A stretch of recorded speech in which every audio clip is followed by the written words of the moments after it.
distinguished minority leader. Yes, you may.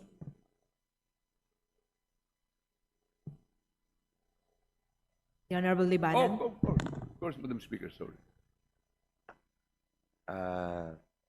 First of all, I express the same sentiment being expressed by our distinguished minority leader, that in assessing our sovereignty and territory, we should be able to consider the primacy of dialogue and diplomacy. Naniniwala po ako na kailangan pa rin ang pagiging mahinahon habang ating pinaglalaban ang ating teritoryo. Lalong-lalo na kung ang isang kausap natin na isa ring soberenyang bansa ay malakas, makapangyarihan in terms of military and economic might, tayo ay dehado. Naintindihan ko ang pananaw ng ating minority leader na kailangan ng dialogo at hindi isang maanghang na exchanges o pananalita upang maiparating natin ang ating mensahe sa ating karatig bansa.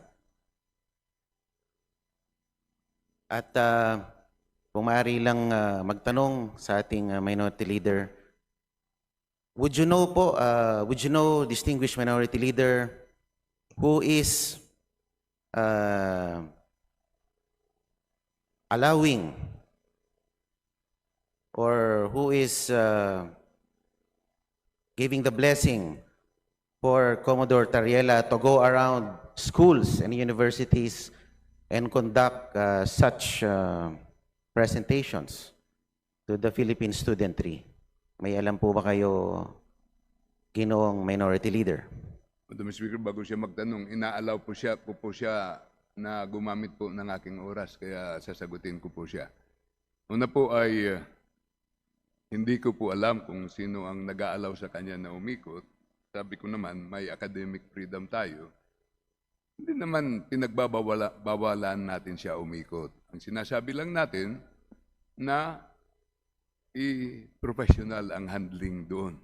Maging tama yung maging seryoso, huwag dagdagan ng mga pwede nilang maging personal na response. Yun ang pinipersonal na nila tayo kasi pag nagcaricature tayo, para bang sa law, nag-a-argue ka, pag pinersonal mo yung tao, tawag dyan, argumentum ad hominem, pinipersonal mo na eh. Bawal yan sa husgado. On the level dapat ang ating usapan dito.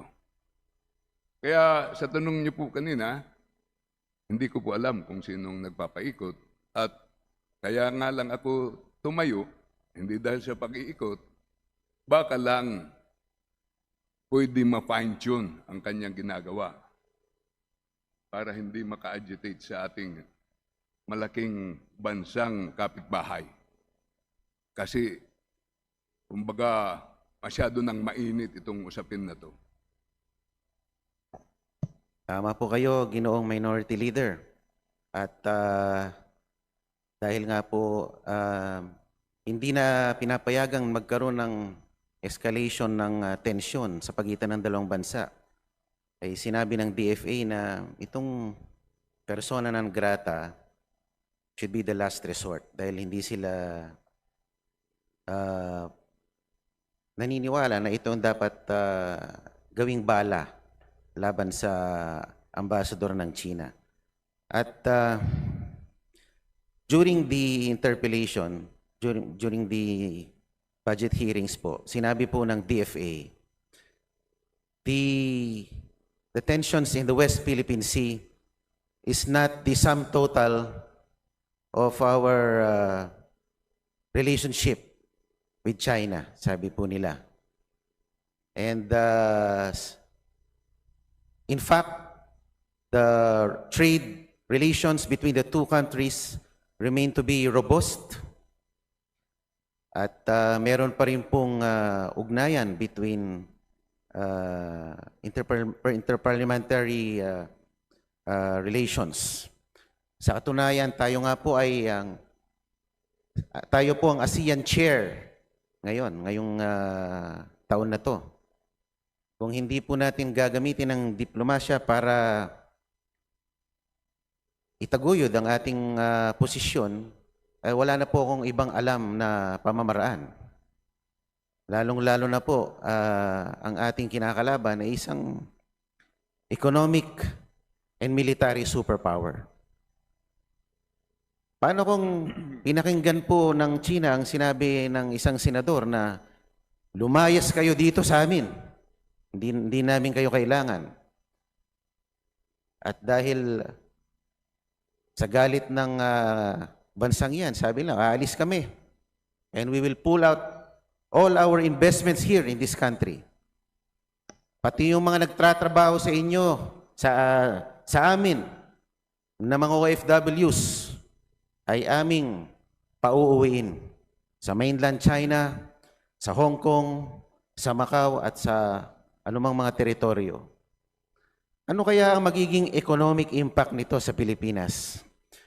Without firing a single bullet, gumanti through economic warfare. Ano kaya ang mangyayari sa Pilipinas? At sinabi lang, hindi na kami mag-aangkat ng inyong mga produkto. Ano po kaya ang mangyayari sa atin, Ginoong Speaker, Distinguished Minority Leader? Madam Speaker, yun nga ang isa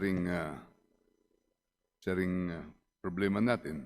Marami tayong OFWs na nandun po sa bansang China at mga bilateral trade agreements natin. Kaya kailangan kalkulado po ang response natin sa ating foreign affairs at sa ating diplomatic strategy. At para sa kaalaman po ng lahat, sabi ko, ako po'y tutulong sa depensa ng ating bansa kung kinakailangan. Sa katunayan po, sa distrito po ni Congressman Sheen Gonzales na aking distrito rin po, ay inimbitahan namin ang Philippine Coast Guard para doon ang Regional Training Center. At ngayon po ay nag-organize po kami ng Coast Guard Auxiliary. Pero habang naghahanda kami, kung ano ang mandato ng ating Pangulo, ay gawin nating mahinahon ito. Kasi alam naman natin ang bunga ng mga konflikto. Kahit saan tayo mapunta, ay dapat napag-aralan ng maayos. Yun lang po. Well, thank you very much, Mr. Speaker. And to end my interpellation, I still convey my continued support sa ating distinguished minority leader. Ito po ay kanyang pribilehyo na ipahayag ang kanyang nararamdaman by virtue of a privileged speech. At siya po, katulad natin, ay isang makabayan din. Hindi ko mo siya hindi nagiging padalos-dalos sa panalita, hindi ibig sabihin siya ay hindi makabayan. Iniisip niya rin po ang kapakanan ng ating mga Pilipino, hindi lang sa West Philippine Sea, kundi ang mga Pilipino nagtatrabaho sa ibang bansa at ang mga Pilipino na nakikipagkalakal sa ating mga ASEAN neighbors. At gusto ko rin pong sabihin, ang ating bansa ay patuloy na nagpapahayag ng independent foreign policy. At ang gusto ng ating Pangulo na tayo bilang bansa ay friends to all, but enemies to none. Yun lang po. Maraming salamat po. Madam Speaker, ang bansang Pilipinas ay nasa sitwasyon na napakadelikado. Dalawang superpowers, nasa gitna po tayo. At yung dalawang superpower na ito ay hindi lang dito magkaharap.